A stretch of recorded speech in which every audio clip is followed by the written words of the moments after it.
ಕನ್ನಡ ನಾಡು ಇದು ಕನ್ನಡಿಗರ ನಾಡಿಮಿಡಿತ.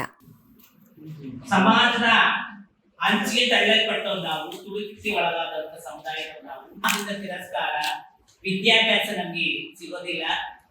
ಮತ್ತೆ ಸಮಾಜದಲ್ಲಿ ಕೊಟ್ಟಿರ್ತಕ್ಕಂಥ 2 ಬಿರುದು ಅಂದ್ರೆ ನೀವು ಭಿಕ್ಷಾಟನೆ ಮಾಡ್ಕೊಳ್ಳಿ, ಮತ್ತೆ ನೀವು ಲೈಂಗಿಕ ವೃತ್ತಿ ತೊಡಗಿ ಅಂತ ಹೇಳಿ ಸಮಾಜದ ಒಪ್ಕೊಳ್ಳೋ ಮನೋಭಾವನೆ ಇಲ್ಲ.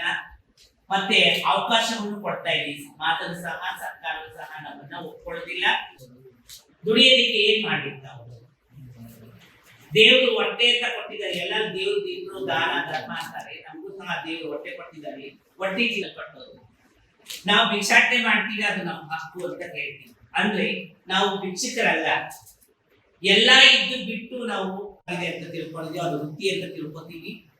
ಉಳ್ಳವರ ಹತ್ರ ನಾವು ಕೇಳಿ ಪಡ್ತೀವಿ. ನಿಮ್ಮ ಹತ್ರ ಇದೆ, ನಮ್ಗಿಲ್ಲ ಕೊಡಿ ಅಂತ ಕೇಳ್ತೀವಿ. ಅದು ಭಿಕ್ಷಾಟನೆ ಅಂತ ನಾವು ಯಾವತ್ತೂ ಅನ್ನೋದೇ ಇಲ್ಲ. ಆ ರೀತಿ ಇರುವಾಗ ಕೆಲವು ಸಮಾಜದಲ್ಲಿ ಇರ್ತಕ್ಕಂಥ ನಮ್ಮನ್ನ ಲೈಂಗಿಕ ವೃತ್ತಿಗೆ ಬಳಸ್ಕೊಡ್ತಾರೆ. ಅದು ನಮ್ಗೆ ವೃತ್ತಿಯಿಂದ ಹಣ ಸಿಗುತ್ತೆ. ಆ ಹಣದಿಂದ ನಮ್ಮ ಹೊಟ್ಟೆ ತುಂಬಿಸ್ಕೊಡ್ತಾ ಇದೆ. ಅದು ನಮ್ಗೆ ತಪ್ಪು ಅನಿಸ್ತಾ ಇದೆ. ಆ ರೀತಿ ಇರುವಾಗ ಇವತ್ತು ಕೇಂದ್ರ ಸರ್ಕಾರ 2026 ಮಾರ್ಚ್ ಅದನ್ನ 24ನೇ ತಾರೀಕು ತಂದಿರ್ತಕ್ಕಂಥ TG ಆಕ್ಟ್ ನಮ್ಗೆ ತುಂಬಾ ತೊಂದರೆ ಕೊಡ್ತಾ ಇದೆ. ಏನಂದ್ರೆ, ನೀವು ನಿಜವಾಗ್ಲೂ ಟ್ರಾನ್ಸ್ಜೆಂಡರ್ ಸಮುದಾಯ ಅಂದ್ರೆ ನೀವು ಹೋಗಿ ಮೆಡಿಕಲ್ ಆಫೀಸರ್ ಹತ್ರ ಹೋಗಿ ಬಾಡಿ ಚೆಕ್ಅಪ್ ಮಾಡಬೇಕು. ನೀವು ನಿಜವಾದ ಟ್ರಾನ್ಸ್ಜೆಂಡರೇ ಅಂದ್ರೆ ನಿಮ್ಮ ಬಾಡಿ ಚೆಕ್ಅಪ್ ಮಾಡಬೇಕು.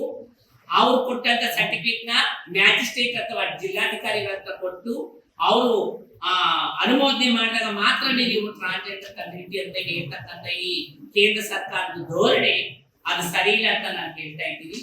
ಎರಡನೇದು, ನಮ್ಮ ಸಮುದಾಯದವರು ನಾವು ಅಕ್ಕ ತಂಗಿ ಭಾವನೆಯಲ್ಲಿ ಇದ್ದೀವಿ, ತಾಯಿ ಅಮ್ಮ ಮಗಳು ಅಂತ ಭಾವನೆಯಲ್ಲಿ ಇದ್ದೀವಿ. ಸಮಾನ ಮನಸ್ಸಿದೆ, ಸಮಾನ ಭಾವನೆ ಇರ್ತಕ್ಕಂಥ ಸಮುದಾಯಗಳು ನಾವು ಎಲ್ಲ ಒಟ್ಟಾಗಿರೋದ್ರಿಂದ ನೀವು ರಕ್ತ ಸಂಬಂಧಿಗಳಲ್ಲ. ನೀವೆಲ್ಲ ಒಂದು ಮಾಫಿಯಾ ಆಗಿದ್ದೀರಾ. ನೀವೆಲ್ಲ ಸಮಾಜಕ್ಕೆ ಒಂದು ಕಳಂಕವಾಗಿದ್ದೀರಾ. ನೀವೆಲ್ಲ ಒಗ್ಗಟ್ಟಾಗಿರ್ಬಾರ್ದು. ನಿಮ್ಮ ಮನೆಯಲ್ಲಿ ಇರ್ಬೇಕು ಅಂತ ಹೇಳ್ತಾ ಇದ್ದಾರೆ. ಎಷ್ಟು ಮಟ್ಟಿಗೆ ಸರಿ?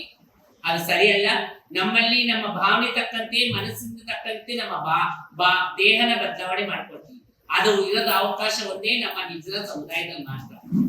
ಇವತ್ತು ನಮ್ಮ ಸಮುದಾಯದಲ್ಲಿ ಸರ್ಜರಿ ಮಾಡ್ಕೊಂಡ್ರೆ ಒಂದು ಖುಷಿ ಆಗುತ್ತೆ, ಕಿವಿ ಮುಚ್ಚಿಸ್ಕೊಂಡ್ರೆ ಖುಷಿ ಆಗುತ್ತೆ, ಕೂದಲು ಬೆಳೆಸಿ ಸೀರೆ ಕಟ್ಕೊಂಡು ಹೆಣ್ಮಕ್ಳ ತರ ಇರ್ಬೇಕಂತ ನಾವು ಆಸೆ ಪಡ್ತೀವಿ. ಅದಕ್ಕೆ ಅವಕಾಶ ಇದೆ ನಮ್ಮ ಸಮುದಾಯದೊಳಗೆ ಮಾತ್ರನೇ.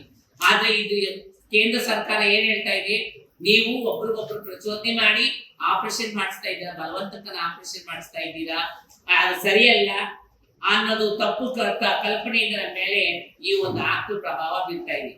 ಇವತ್ತು ನಮ್ಮ ಸಮುದಾಯಕ್ಕೆ ಯಾವುದೇ ಸರ್ಕಾರದಿಂದ ಸೌಲಭ್ಯ ಸಿಗ್ತಾ ಇಲ್ಲ. ನಮ್ಮ ಧ್ವನಿ ಯಾರು ಕೇಳ್ತಾ ಇಲ್ಲ. ಸಮಾಜ ಹೇಳುತ್ತೆ, ನೀವು ರೈಲ್ವೆ ಸ್ಟೇಷನ್ ಅಲ್ಲಿ ಇದ್ದೀರಾ, ನೀವು ಬಸ್ ಸ್ಟ್ಯಾಂಡ್ ಗಳಲ್ಲಿ ಇದ್ದೀರಾ, ಸಿಗ್ನಲ್ ಗಳಲ್ಲಿ ತೊಂದರೆ ಕೊಟ್ಟು ಹೊಟ್ಟೆ ಇದ್ದೀರಾ, ತುಂಬಿಸ್ಕೊಳ್ಳೋಕೆ ಬೇರೆ ಅವಕಾಶ ಯಾವುದೂ ಇಲ್ಲ.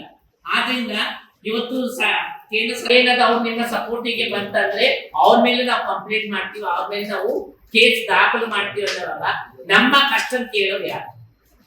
ನಮ್ಮ ಬಗ್ಗೆ ಧ್ವನಿ ಎತ್ತೋರು ಯಾರು? ನಮಗೆ ಬೇಕಾದಂತ ಸೌಲಭ್ಯಗಳು ಕೊಡಬೇಕಾದಂತ ಸರ್ಕಾರ ಸಹ ನಮ್ಮ ಬಗ್ಗೆ ಸರಿಯಾಗಿ ಗಮನ ಹರಿಸ್ತಾ ಇಲ್ಲ. ಸಮಗ್ರ ಸುದ್ದಿಗಳಿಗಾಗಿ ತಪ್ಪದೆ ನೋಡಿ ಕನ್ನಡ ನಾಡು ವಾಹಿನಿ. ಸಬ್ಸ್ಕ್ರೈಬ್ ಮಾಡಿಕೊಳ್ಳಲು ಕೂಡಲೇ ಪಕ್ಕದಲ್ಲಿ ಕಾಣುವ ಬೆಲ್ ಐಕಾನ್ ಕ್ಲಿಕ್ ಮಾಡಿ ನೋಟಿಫಿಕೇಶನ್ ಪಡೆಯಿರಿ.